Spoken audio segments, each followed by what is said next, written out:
Berikut kekayaan Hefearita Gunaryanti Rahayu atau dikenal dengan Mbak Ita, wali kota Semarang yang tengah disorot usai memutasi Camat Gajah Mungkur Ade Bakti.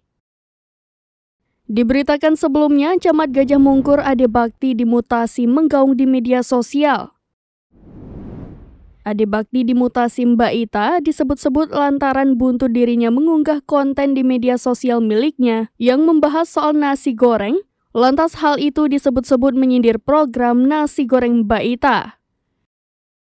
Kini Ade Bakti dimutasi menjadi Sekretaris Pemadam Kebakaran atau Damkar Kota Semarang dan menjadi perdebatan di media sosial. Terkait hal itu, Mbak Ita pun memberikan klarifikasi bahwa mutasi adalah hal yang biasa, termasuk dalam pemerintahan Kota Semarang. Mbak Ita memiliki total kekayaan mencapai 3,3 miliar rupiah lebih. Tercatat dalam laporan harta kekayaan milik Mbak Ita atau Hefearita Gunaryanti Rahayu, harta kekayaannya terbagi dalam tanah dan bangunan, alat transportasi, surat berharga hingga kas. Wanita kelahiran Semarang 4 Mei 1966 ini merupakan politikus dari Partai Demokrasi Indonesia Perjuangan atau PDIP.